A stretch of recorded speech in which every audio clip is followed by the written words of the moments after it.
The Instagram notification lit up my phone and my heart dropped into my stomach. There was my brother Mac, cocktail in hand, lounging on a pristine beach in the Maldives. The same brother whose medical bills I'd been told were piling up. The same reason I'd sold my beloved Honda Civic, my first major purchase, my symbol of independence, just 2 weeks ago. I'm Sarah, and this is the moment I realized my family had been playing me for a fool my entire life. "You've got to be kidding me," I whispered, scrolling through photo after photo. Infinity pools, sunset yacht cruises, champagne toasts. The timestamp showed he'd been there for the past 10 days, exactly when Mom had called me crying about his emergency appendectomy. My phone buzzed again. Mom calling. I let it ring. "Sarah?" Tegan poked her head into my cubicle. "You okay? You look like you've seen a ghost." I turned my phone screen toward her. "Remember how I told you I sold my car to help with Mac's medical bills?" She squinted at the screen, then her eyes widened. "Oh no. Oh hell no." "Oh yes." I laughed, but it came out more like a sob. Apparently, appendicitis is best treated with 5-star resorts and seafood buffets. My phone buzzed again. "Mom." Again. "Answer it," Tegan urged. "Call her out." I took a deep breath and picked up. "Hi, Mom. Sarah, honey. I've been trying to reach you all morning. How are you doing without your car?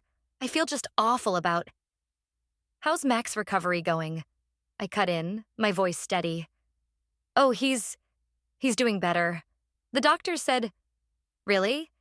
"Because his Instagram shows him doing just fine in the Maldives for the past 10 days. Silence. Then, "Sarah, sweetie, I can explain. Save it." My voice cracked. "I sold my car, Mom, because you told me Mac needed emergency surgery, that he couldn't afford the bills, that he might lose his apartment. Well, he was very stressed at work, and you know how he gets—" "Stop." I stood up, drawing concerned looks from my coworkers. Lowering my voice, I continued. "I've been taking the bus for 2 hours each way to work. I had to cancel my gym membership to afford it. Meanwhile, he's posting photos of $1,000 champagne bottles. He needed a break, Sarah. You know how hard he works." I'm hanging up now. "Don't be dramatic, honey. Family helps family. You've always been the responsible one." "Yeah," I said. "I have been. And you've both used that against me my entire life." I ended the call and blocked her number. Tegan touched my arm. "Sarah." My phone lit up with a text from Mac. "Mom's crying. Why are you being such a bitch?" I showed Tegan the message, and she swore under her breath. "Want me to kill him? I know people." That made me laugh, a real one this time. "No, I have a better idea." I opened Instagram and commented on his latest post. "Glad to see my car money is treating you well. Hope the appendicitis cleared up nicely." Within minutes, my phone exploded with notifications. Mac's friends commenting with question marks. Mom calling from different numbers. Mac himself sending increasingly angry texts. "You're going to start a family war," Tegan warned, but she was grinning. "No," I said, gathering my things. "I'm going to end one. Can you cover for me? I need to leave early." "Where are you going?" "To the bank. I'm closing our joint account and removing myself as a co-signer on Mom's credit card. Then I'm going to look for a new apartment, one closer to work." "What about your family?" I looked at my phone, now showing a group text from Mom. "Family meeting. Tonight. Non-negotiable. They stopped being my family the moment they decided my car was worth less than Mac's vacation," I said, deleting the message. "I'm done being their ATM." As I walked to the bus stop, another notification popped up, this time from Brian in accounting. "Saw your comment on your brother's post. If you need a ride home, I'm heading your way." I stared at the message for a moment, then replied, "Thanks, but I need to learn to stand on my own 2 feet." The bus arrived, and as I climbed aboard, I felt lighter than I had in years. Sometimes losing everything is exactly what you need to find yourself. And I had a feeling this was just the beginning. The banging on my apartment door started at 7 a.m. sharp. I'd been expecting it. Mom always did have a flair for dramatic timing. "Sarah, open this door right now." Her voice carried through the thin walls, probably waking my neighbors. I turned up my coffee maker to drown out her voice and continued packing boxes. After yesterday's revelation, I'd spent the night searching for new apartments and found one closer to work. The lease was signed digitally by midnight. I know you're in there. Your car isn't. Oh. Her voice faltered, probably remembering why exactly my car wasn't in its usual spot. My phone buzzed with Tegan's text. Operation Freedom going okay? Before I could reply, Mac's voice joined Mom's. Stop being childish and open the door. I typed back. The dynamic duo showed up. Doing great, almost unpacking. Walking to the door but not opening it, I called out, I'm not interested in talking. Please leave before I call the building manager. You can't just cut us off. Mom's voice cracked. We're family. Family doesn't steal from each other, I replied, taping up another box. Family doesn't lie about medical emergencies. It wasn't stealing, Mac shouted. Mom said you offered to help. Help with your supposed appendicitis, not your luxury vacation. I needed that break. You don't understand the pressure I'm under. The pressure? I yanked the door open, making them both step back. Try working 60-hour weeks to make rent. Try taking the bus at 5 a.m. because you sold your car to help your lying family. Try that kind of pressure, Mac. Mom reached for my arm. Sweetie, please. I stepped back. Don't touch me. I've already closed our joint accounts and removed myself from your credit cards. I'm moving out this weekend. This is goodbye. You can't do this to us. Mac's face reddened. Mom needs your help with the bills. Maybe you should have thought about that before spending my car money on cocktails. It wasn't your money once you gave it to us. You're right, I said quietly. It wasn't, just like I'm not your ATM anymore. My phone buzzed again. Brian this time. Need help moving? Got a truck and free time? Mom noticed my small smile at the message. Who's that? Is someone putting these ideas in your head? The only person putting ideas in my head is me. For the first time in my life, actually. But what about Christmas? Mom's voice wavered. Your brother's birthday? Family dinners? I'm sure you'll manage to guilt someone else into funding those. Mac stepped forward, his finger pointing at my face. You ungrateful little... Everything okay here? A deep voice interrupted. We all turned to see Jonas, our elderly neighbor and family friend, standing in the hallway with his arms crossed. Just fine, I said.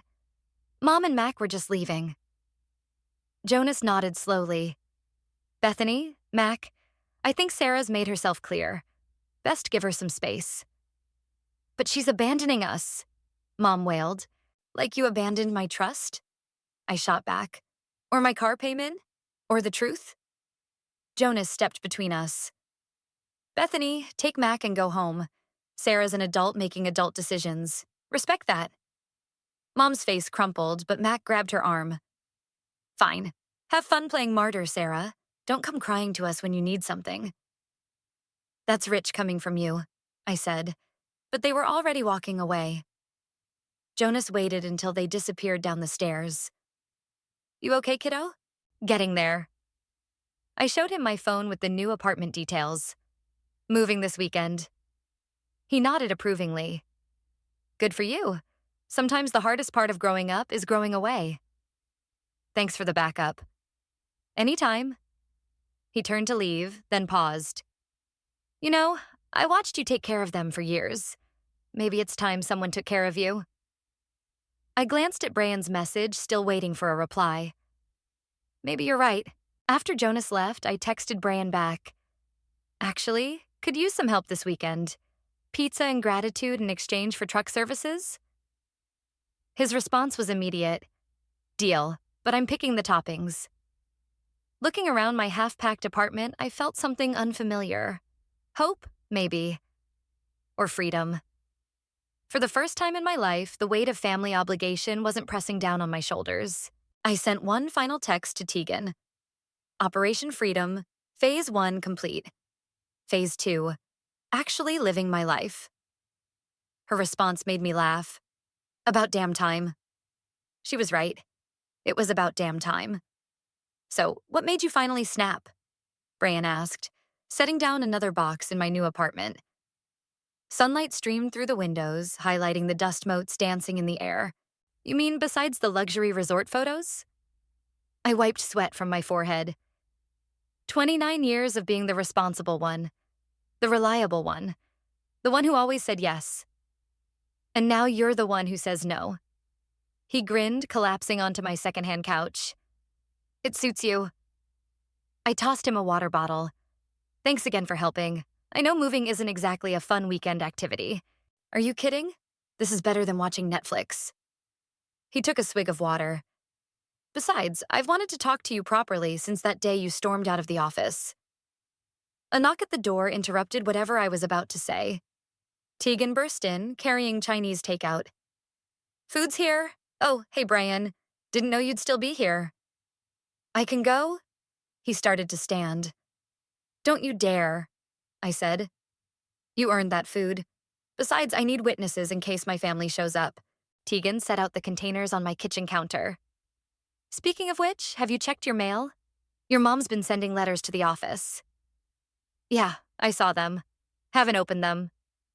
Smart, Brian said, joining us at the counter.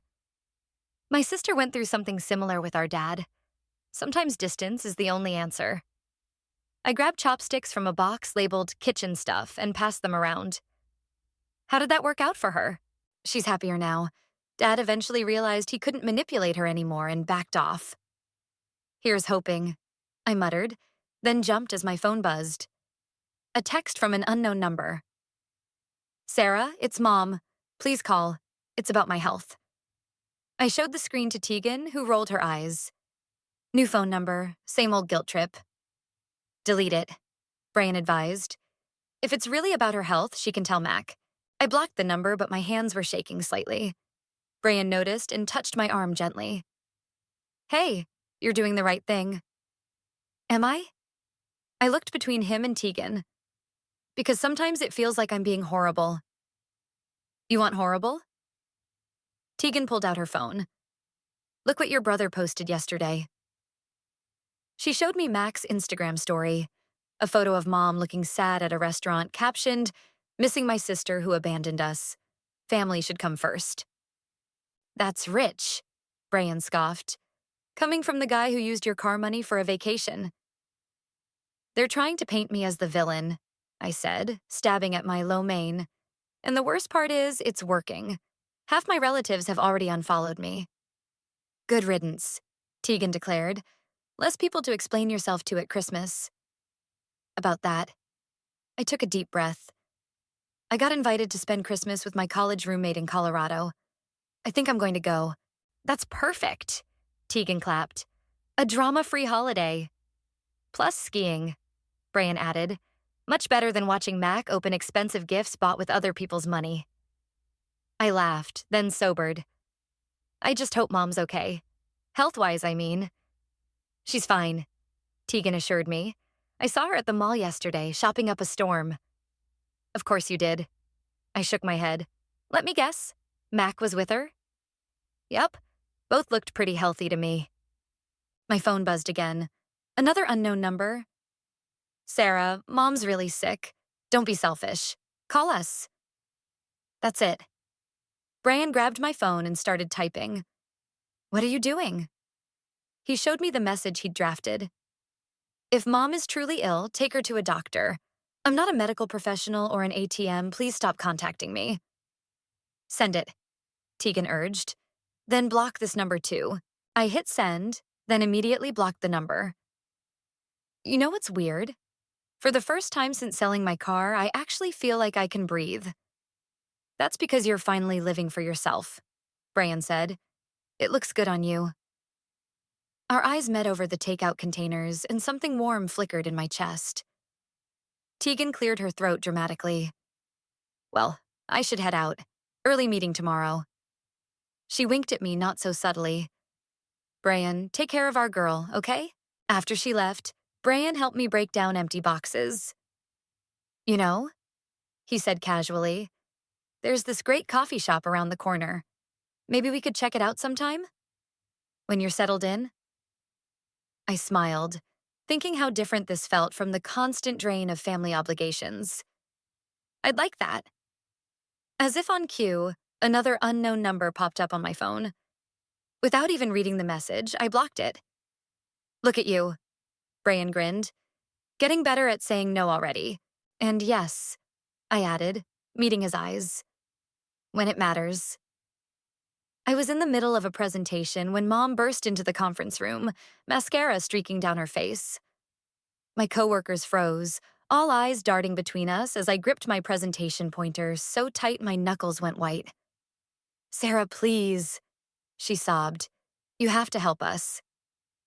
"Mrs. Sutton," my manager started, "this is a private meeting." "It's okay," I said, my voice steadier than I felt. "Give me 5 minutes." I led Mom to the break room, aware of curious eyes following us. Through the glass walls, I saw Brian stand up from his desk, concern etched on his face. I gave him a small wave. I could handle this. "You can't ignore us forever," Mom said as soon as we were alone. "We're drowning without you. Funny how you managed just fine before I started working, before I became your personal bank." "That's not fair. We're family. Stop." I held up my hand. "Just tell me why you're here, making a scene at my workplace." She pulled out a stack of papers from her purse, bills, notices, collection letters. "Mac lost his job. The credit cards are maxed out. The bank is threatening foreclosure. And this is my problem because we need you. Just a small loan, maybe 10,000. I actually laughed. 10,000? Mom, I don't even have a car anymore, remember? But your savings are for my future, not Mac's mistakes." I glanced at the bills. Why did he lose his job? She shifted uncomfortably. He had a disagreement with his boss about vacation time. Let me guess. He took unauthorized time off for his Maldives trip? He was stressed. He needed to be an adult and face consequences for once in his life. I stood up. "Just like now." "You're being cruel," she whispered. "This isn't the daughter I raised. No, it's not. The daughter you raised would have emptied her accounts by now, would have sacrificed everything to bail you out. Again." A knock on the break room door made us both turn. Brian stood there with Tegan. "Everything okay?" Tegan asked. We could hear voices. Mom's eyes narrowed. "Are these the people who turned you against us?" "No, Mom. These are the people who helped me see how toxic you are." I moved toward the door. "I have to get back to my presentation." "Sarah, please, just listen." "I think you should leave," Brian said firmly, "before security gets involved."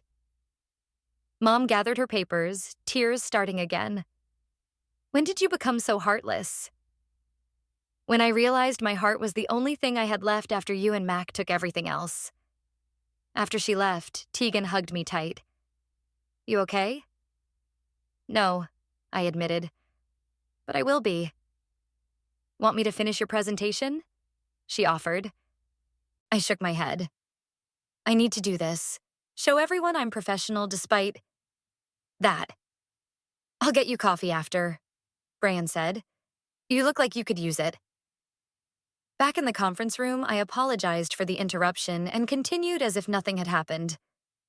But as I wrapped up, I overheard 2 colleagues whispering, "Did you hear? Her brother lost everything after that luxury vacation he took with her money. Serves him right. My sister said she saw him at the mall yesterday, trying to return thousands in designer clothes." I packed up my laptop, pretending not to hear, but a small part of me felt vindicated. Karma was finally catching up. Brian was waiting by my desk. "Ready for that coffee?" "Actually," I hesitated.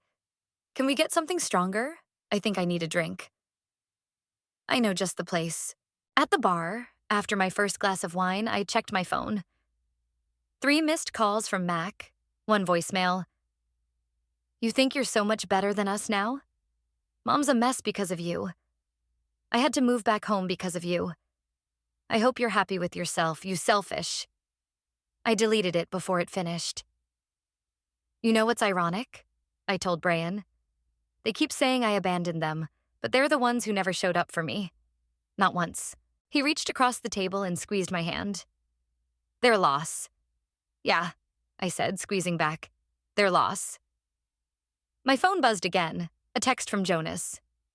Saw your mother today. Don't worry about her dramatics. You're doing the right thing. I showed Brian the message and he smiled. Smart man, that Jonas. Smart enough to see what took me 29 years to figure out. Better late than never, he said, raising his glass. To boundaries, I clinked my glass against his. To boundaries, and to finally enforcing them. Jonas showed up at my door on a rainy Sunday morning, holding 2 cups of coffee and wearing a grim expression. Got a minute, kiddo? For coffee? Always. I let him in, noting how he seemed to be choosing his words carefully. What's wrong?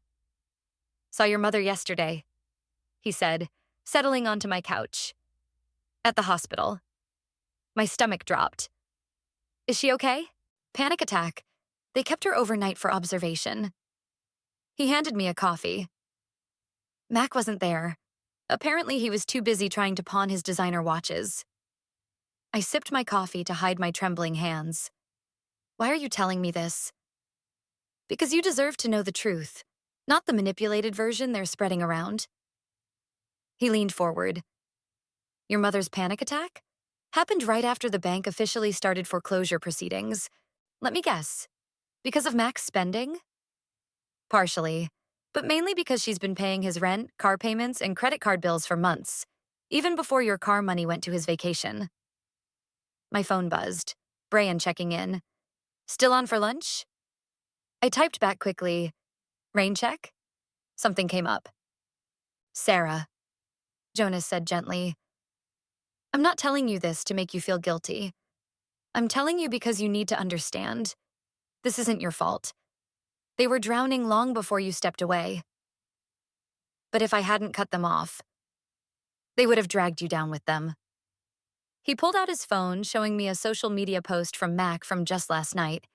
Him at an expensive club, bottles on the table. He posted this while your mother was in the hospital. Of course he did. I set my coffee down hard enough to slosh it. Why am I not surprised? Because you finally see them clearly. Jonas stood up, walking to my window. You know, I've known your family for 15 years. Watched you work 3 jobs in college while Mac dropped out of his 4th attempt at community college. Saw you skip vacations to help with bills while he bought designer clothes. Why didn't you say anything? Would you have listened? He turned to face me. Sometimes people need to realize things on their own. My phone buzzed again. Tegan this time. 911. Your mom's posting about being in the hospital. You okay? I should check on her, I said, half standing. Should you? Jonas raised an eyebrow. Or is that your guilt talking? Before I could answer, my phone rang. An unknown number. I answered on speaker. Sarah? Mac's voice filled the room. Mom's in the hospital and you don't even care? She could have died. From a panic attack? About money problems you caused? Oh, so this is my fault now? The foreclosure? The maxed out credit cards? The vacation you took with my car money? Yeah, Mac, it kind of is. You're unbelievable, he spat. Mom needs help with the hospital bills now. The least you could do. The least I could do is nothing, I cut in. Which is exactly what I'm going to do. Fine. I hope you can live with yourself when... Jonas took the phone. Mac? It's Jonas. Instead of guilt-tripping your sister, maybe try selling those watches you were bragging about last week. Or the designer suits. Or maybe just grow up. He hung up and blocked the number before Mac could respond. Thank you, I whispered. Don't thank me yet. He handed me back my phone. The hard part's coming. They're going to escalate. Make you look like the villain. Try to turn everyone against you. They already are.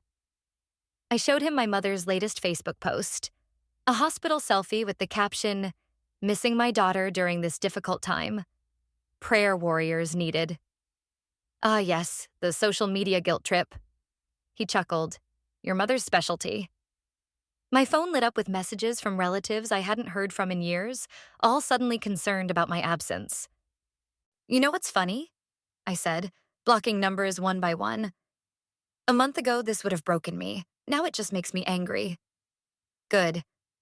Jonas headed for the door. Anger's better than guilt. Anger means you're healing. Jonas? I called as he opened the door. Why are you really here? He paused. Because 15 years ago, I watched a little girl give up her college fund to pay for her brother's third car. Someone should have stepped in then. I'm stepping in now. After he left, I called Brian. Rain check canceled. I could really use that lunch. Everything okay? No, I said honestly, but I'm done feeling guilty about that. I'll pick you up in 20, he said. And Sarah, I'm proud of you. 3 simple words, but they meant more than all my family's manipulative messages combined. Sometimes the family you choose is better than the family you're born into. The hospital corridor felt longer than it should have. Tegan squeezed my hand as we approached the information desk, where a nurse directed us to room 304. You don't have to do this, Tegan reminded me. I know, but I need to see for myself. We found Mom asleep, looking smaller than I remembered in the hospital bed. Mac wasn't there. Surprise, surprise.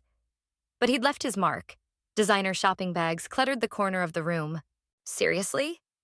Tegan whispered, pointing at the bags. She's in the hospital and he's still shopping? Mom's eyes fluttered open. Sarah? You came. Just to check on you, I said, staying near the door. Jonas told me what happened. The doctors say it's stress. She reached for my hand, but I didn't move closer. If you just help with some of the bills. Mom. I cut her off. I can see the shopping bags. She glanced at the corner and flushed. Your brother needed nothing in those bags. I pulled out my phone and showed her Mac's latest Instagram story. Him at a club last night. Caption reading, "Can't keep a good man down." He's dealing with this in his own way, she defended. While you're in the hospital? Tegan interjected. That's cold, even for him. Don't judge him. Sarah, tell your friend to... To what? Point out the obvious? I stepped closer to the bed. You're in here because of panic attacks over money, while he's out partying with what's left of it. He promised to pay it back.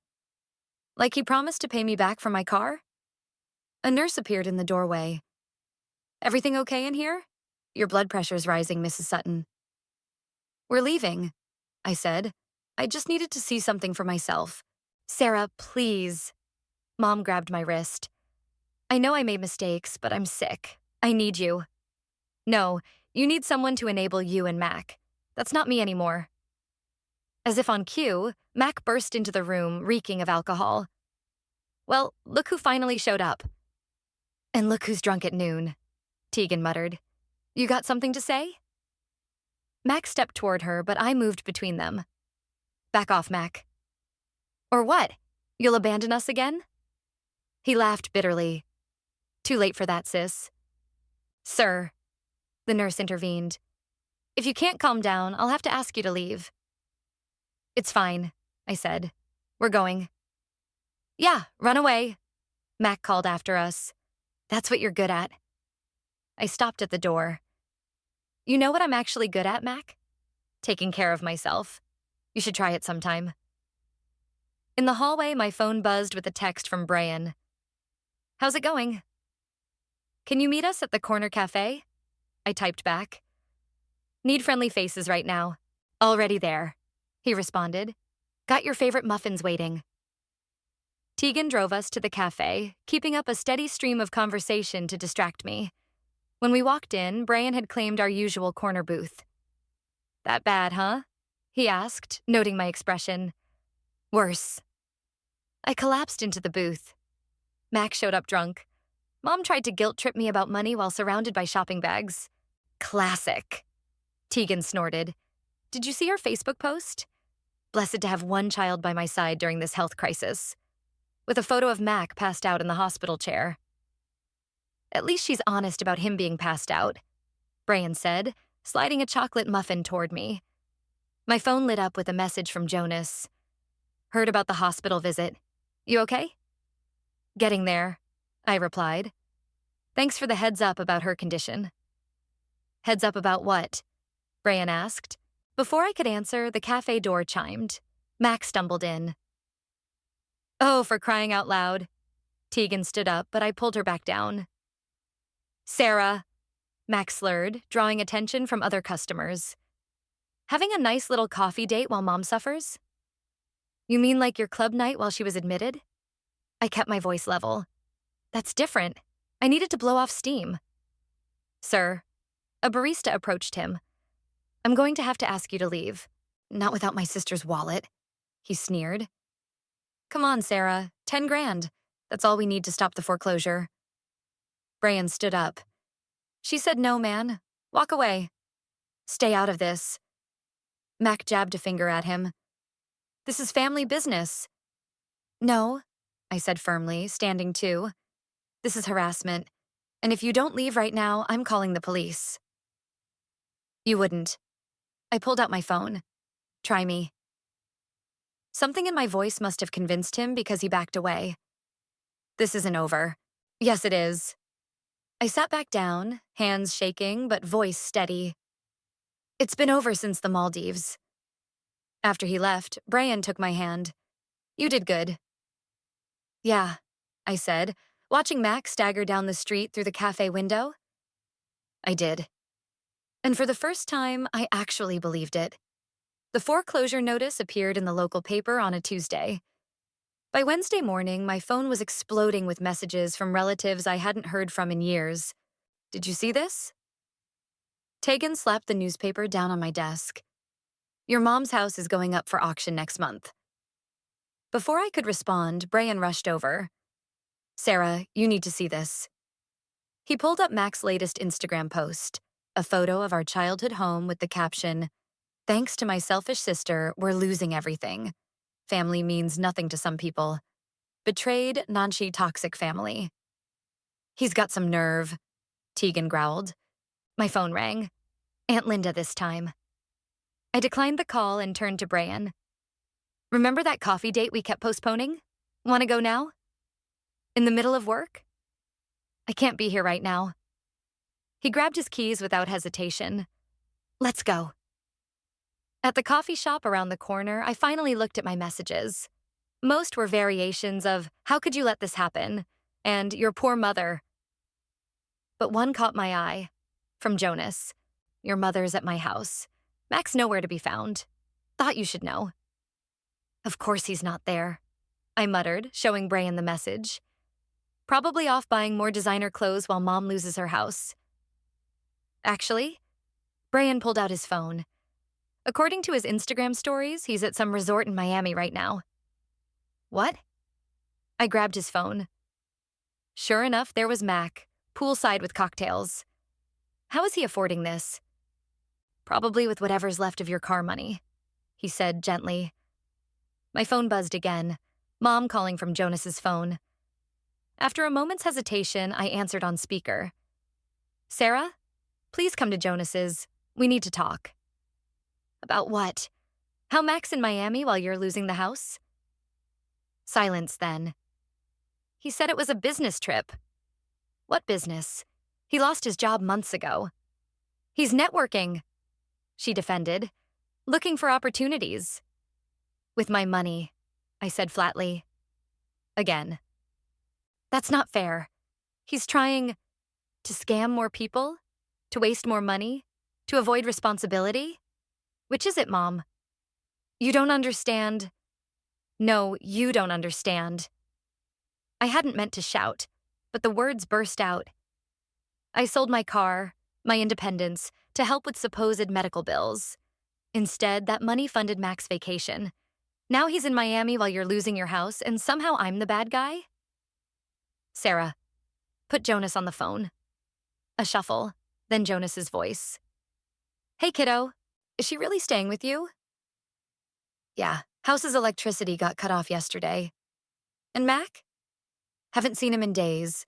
Your mother keeps making excuses, but But he's living it up in Miami while she's homeless, I finished. Pretty much. I took a deep breath. Take care of her, Jonas. I can't do it anymore. After hanging up, I looked at Brian. Am I a terrible person? For refusing to enable them? No. He reached across the table. You're just finally putting yourself first. My phone lit up with a news alert. Someone had shared Mac's post to a local community page. The comments were flooding in. Isn't this the guy who took his sister's car money for a vacation? Yeah, and now he's in Miami while his mom's getting evicted. What a piece of work. Poor sister dodged a bullet getting away from this family. Look. Brian pointed to one comment from someone who worked at Mac's old company. This guy got fired for stealing company funds after blowing all his sister's money. Now he's trying to play victim? Pathetic. He stole from his company too. Karma's not just a concept. Brian smiled. It's a reality show, and your brother's the star. My phone buzzed with another message, this time from Mom's best friend. Just saw Mac's post. Don't worry, honey, we all know the truth. Your mother enabled him for years, and now they're both facing consequences. Stay strong. You know what's weird? I said, showing Brian the message. A few months ago, this would have destroyed me. Now it feels like validation. Because you're finally seeing clearly. And apparently so is everyone else. I looked at Mac's Miami photos again, then at the foreclosure notice. He's really going to let her lose everything while he parties in Miami. That's on him, Brian said firmly. Not you. My phone buzzed one final time. Tegan. Your mom's story is all over local Facebook. But plot twist, people are on your side. Even your aunts are dragging Mac in the comments. Justice is sweet. I turned my phone off and looked at Brian. Want to get out of here? I could use a walk. Lead the way. He smiled, taking my hand. As we left the coffee shop, I realized something. Sometimes the best revenge isn't getting even. It's getting away and letting karma do its job. The auction sign on Mom's front lawn cast long shadows in the setting sun. I sat in Brian's truck across the street, watching potential buyers walk through my childhood home. You sure you want to be here for this? He asked, squeezing my hand. Before I could answer, Jonas's car pulled up. Mom got out, looking smaller than ever, followed by Tegan. No sign of Mac. He's still in Miami, Tegan texted me. Your mom finally blocked his number after he asked for more money yesterday. I showed Brian the message. Guess rock bottom has a basement. Sarah? Mom's voice made me jump. She stood beside the truck, eyes red but clear. I didn't expect to see you here. Neither did I admitted, rolling down the window. I understand now, she said quietly. Why you walked away? I should have done the same with Mac years ago. Mom, no, let me finish. She straightened her shoulders. I got the final credit card statement yesterday. Do you know what Mac's last purchase was? A first-class ticket to Dubai, while I was sleeping on Jonas's couch. Classic Mac, I muttered. I'm sorry, she whispered. About your car, about everything. I know. I'm not asking for money, she added quickly. Or forgiveness. I needed you to know that you were right. And I was wrong about so many things. Jonas appeared behind her. Bethany, the realtor needs you to sign some papers. She nodded, then turned back to me. I found a small apartment. Jonas helped with the deposit. I'm going to get a job, pay my own way. Like you've been doing all along. As she walked away, Tegan came to the truck. You okay? Getting there. I watched Mom sign papers with shaking hands. Where is Mac now? According to his Instagram, trying to start a luxury lifestyle consulting business in Dubai? Tegan rolled her eyes. With what credentials, who knows? He'll find new people to scam, Brian said. But they won't be you. My phone buzzed. A notification that Mom had posted on Facebook for the first time in weeks. Today, I say goodbye to my home of 30 years. I've lost a lot recently. My house, my savings, and my son's respect. But maybe I'm also gaining something. Clarity. To my daughter Sarah, you saw the truth long before I did. I'm sorry it took losing everything to understand what you've been trying to tell me. I hope someday I can earn back your trust. For now, I'm learning to stand on my own 2 feet. Better late than never. Wow, Tegan breathed, reading over my shoulder. That's actually genuine. Yeah, I said, watching Mom hand over the keys to the realtor. It is. What now? Brian asked. I thought about my new apartment, my growing savings account, the promotion I'd gotten last week. About Brian's steady presence and Tegan's unwavering support. About Jonas's wisdom and Mom's belated but sincere awakening. Now we go home, I said. All of us. Even your mom? Tegan raised an eyebrow. I'm not ready to let her back in completely, I admitted. But maybe we can get coffee sometimes. Talk about things besides money and Mac. Speaking of Mac, Brian pointed to his latest Instagram post, a desperate plea for investors in his new venture, complete with obvious stock photos and empty promises. His karma's still playing out. Tegan grinned. Mom walked over one last time, clutching a small box. I found these while packing, she said, handing it to me through the window. Inside were photos of me as a kid, winning science fairs, graduating high school, buying my first car. No Mac in sight. You were always the strong one, she said. I just never appreciated it until now. Keep them, I said, passing the box back. For your new place. She hugged the box to her chest, tears spilling over. Thank you. As she walked to Jonas's car, Brian started the truck. Ready? I looked at my old house one last time. The auction sign swayed in the breeze, its sold sticker catching the last rays of sunlight. Yeah, I said. I'm ready. My phone buzzed with a final message from Jonas. Proud of you, kiddo. Both of you. And he was right. Mom was finally standing on her own feet. Mac was facing his consequences half a world away. And I was exactly where I needed to be. Hey, Brian said as we pulled away. Want to go car shopping this weekend? I smiled, watching my old house disappear in the rearview mirror. Actually, yeah, I think it's time. Sometimes the happy ending isn't about fixing everything. It's about finding peace with what can't be fixed and building something new from what remains.